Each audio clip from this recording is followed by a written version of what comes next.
السلام علیکم ورحمۃ اللہ، لک الحمد یا اللہ والصلاۃ والسلام علی رسول اللہ۔ آج کل جہالت اور نادانی کی وجہ سے بہت سے لوگ اپنی عورتوں کو 3 طلاق یا اس سے زیادہ طلاقیں دے ڈالتے ہیں یا کاغذوں میں لکھوا دیتے ہیں، اور پھر کبھی بات کو دوبارہ بنانے کے لیے اور اس 3 طلاق دینے پر جو حلالے کی سزا ہے اس سے بچنے کے لیے جھوٹ سچ بولتے ہیں اور مفتیان اکرام کو، علماء دین کو پریشان کرتے ہیں۔ ایسے لوگ بعد میں علماء کے پاس جاتے ہیں۔ کاش طلاق دینے سے قبل ہی علماء سے مشورہ کر لیا کریں تو یہ نوبت ہی نہ آئے۔ توجہ فرمائیں، بہت اہم بات عرض کر رہا ہوں۔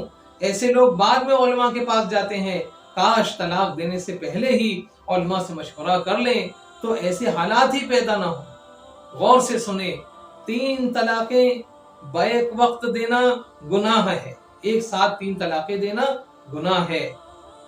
اگر شوہر نے بیوی کو 3 طلاقیں دے دیں تو بغیر حلالے کے چارہ نہیں۔ طلاق کا مقصد تو صرف یہ ہے کہ بیوی کو اپنے نکاح سے باہر کر کے دوسرے کے لیے حلال کرنا، کہ بعد عدت وہ کسی اور سے نکاح کر سکے۔ نکاح سے باہر ہی کرنا ہے تو یہ مقصد تو صرف 1 یا 2 طلاق دینے سے بھی حاصل ہو جاتا ہے، پھر 3 طلاقیں دینے کی ضرورت کیا ہے؟ طلاق دینے کا سب سے اچھا طریقہ یہ ہے کہ بیوی کو ان پاکی کے دنوں میں جن میں عورت سے جماع نہ کیا ہو 1 طلاق دے کر اس کو عدت گزارنے کے لیے چھوڑ دیا جائے، اور اس بیچ میں یعنی عدت کے اندر اس کو ایک اجنبی اور غیر عورت کی طرح رکھا جائے اور زبان سے بھی رجعت نہ کی جائے، تو بعد عدت وہ دوسرے سے بھی نکاح کر سکتی ہے، اور اگر اس کے نکاح میں بھی صرف نکاح کرنے سے بغیر حلالے کے واپس آ سکتی ہے، یعنی اس طرح طلاق دینے سے حلالے کی ضرورت نہیں پڑے گی، اور 3 طلاقوں کے گناہ اور 3 طلاقوں کے وبال سے بھی آدمی بچ سکتا ہے۔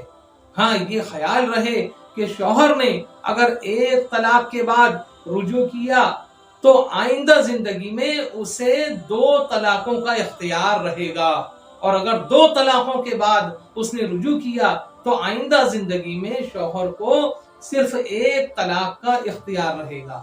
اس بات کو ذہن میں رکھیں، 3 کا اختیار تھا، 1 خرچ کیا تو 2 باقی رہے گا، 3 کا اختیار تھا، 2 خرچ کیا تو اب 1 کا مالک رہے گا۔ اب سنیے کہ اسلام میں طلاق کا نظام کیوں ہے۔ بوقت ضرورت اسلام میں طلاق مشروع ہے، کیونکہ میاں بیوی کا رشتہ کوئی پیدائشی رشتہ، خونی اور فطری رشتہ نہیں ہوتا۔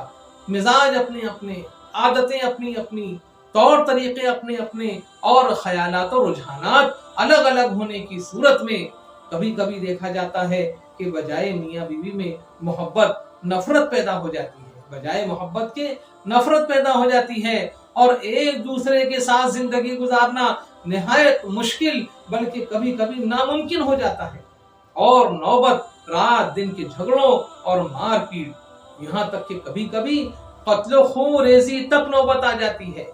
بیوی شوہر کی اور شوہر بیوی کے لیے جانی دشمن بن جاتے ہیں۔ تو ان حالات کے پیش نظر اسلام میں طلاق رکھی گئی ہے کہ لڑائیوں، جھگڑوں، نفرتوں اور مارکا آرائیوں کے بجائے صلح اور صفائی اور حسن و خوبی کے ساتھ اپنا اپنا راستہ الگ کر لیا جائے۔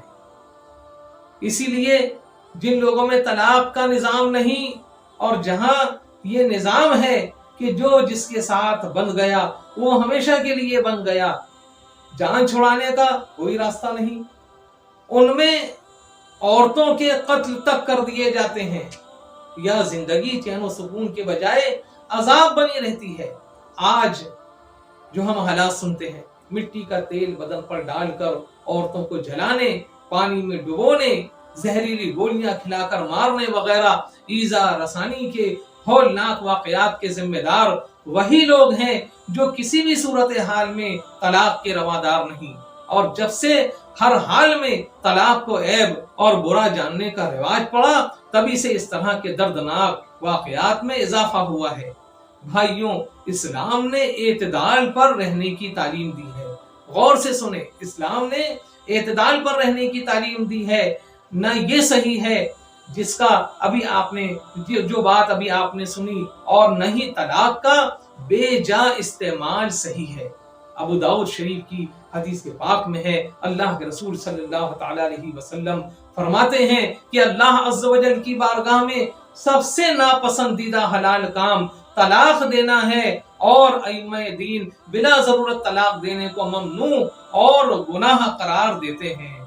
اور ائمہ دین نے بلا ضرورت طلاق دینے کو ممنوع اور گناہ قرار دیا ہے. بھائیوں، اصل بات تو یہ ہے کہ معاشرے کو برقرار رکھنے کے لیے اسلام نے میاں بیوی کے جو حقوق بتائے ہیں، اگر ان پر عمل کیا جائے تو یہ نوبتیں ہی نہ آئیں، لڑائی جھگڑے اور طلاق تک بات ہی نہ پہنچے.